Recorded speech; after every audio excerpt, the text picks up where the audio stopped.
detail on it is incredible. Very realistic. When I bank a corner in, it does go and does slide. And another go? Yeah, one more. Gives you a bit of a tank slapper on the way out. It feels as real as it gets, basically. Sorry, you've got to concentrate. All the noises and the traction, the way the kind of car slips and slides across the surfaces. Good graphics. It's insane. Very good sound.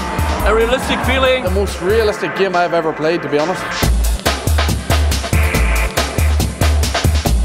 The realism of Dirt 3 is just amazing. The graphics have come up another level from Dirt 2. The way the cars handle and the way everything looks, it's just incredible. We're working much closer with manufacturers and racing drivers to make sure the physics are as realistic as possible for each and every car in the game. Depending on where you hit it, if you were to impact the car and damage the front, you might actually damage the steering, which will affect the ability to get round corners. In a slide, you'll notice that when you're in a rear-wheel drive car, the rear end will be coming around on you a lot faster, so you'll be required to counter steer. And in a front-wheel drive car, you'll be looking to enter the corner much slower to counter off the understeer. And in four-wheel drive, you've got much more traction to be able to handle almost any situation. Without a doubt, the car handling in Dirt 3 is the best it's ever been in Colin McRae games. What we've looked to do is improve the way the weight shifts in the car. It's far more realistic. It transfers that force in much more detailed fashion on the springs, dampers and the tyres. The physics that we've put into the tool this time are much more advanced. We're using camber grip, real weight position. You'll be able to feel all of those sort of things when you're running on a steering wheel or a pad in our game as well.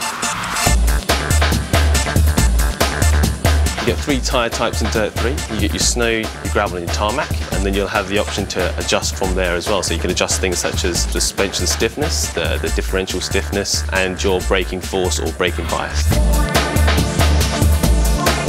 What you'll find is if you drive on something like snow, if you're given a snow tyre, you'll feel the studs really digging into the surface. And provided that you've got the right car handling setup, you'll be able to adapt to those sort of surfaces appropriate as well. Using the same car and going on a different surface such as tarmac, you'll find that using a tarmac tyre on the tarmac surface is very grippy, almost too much grip, and you get quite a lot of twitch out of it as well. So what we do is we give you a handling setup to match that as well, so it's lower, stiffer, and allows you to make most of all that traction as well.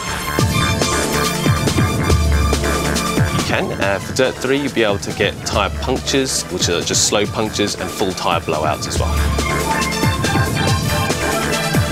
We just had Ken over today. He was trying out the Gymkhana car handling in Battersea, UK, and he was just commenting exactly how quick it is to react to steering inputs and how adaptable it is to those different tricks as well. Been working with Chris Meek quite a lot. He's very good with a technical setup and lots of things that we would never really be able to find out unless we actually talk to him. We've got throttle assists, braking assists, which will help you when you're exiting the corner and entering a corner. And of course, we've got control over ABS as well. For Dirt 3, there's only one handling model that we use, and we're able to adapt that for any type of car. So, although a rally car might look significantly different from a Gymkhana car, it's all down to the setup, and it's all down to the feedback that we get from drivers such as Ken Block to set that up. Dirt 3 uses a very realistic physics model, and we aim to make the cars as realistic as possible. We can grab real-world stats, and from there we can really modify and alter the character around those figures. There's 400 parameters, so we can go on forever just tweaking, just to get the best out of the setup. Mind-blowing is the first thing that comes to mind, how realistic it is. Every element to it, the detail they've been into is just incredible, and when I sit down and play Dirt 3 and I get a sweat on and I want more and more and more, there must be something pretty good about it, because my day job is driving rally cars.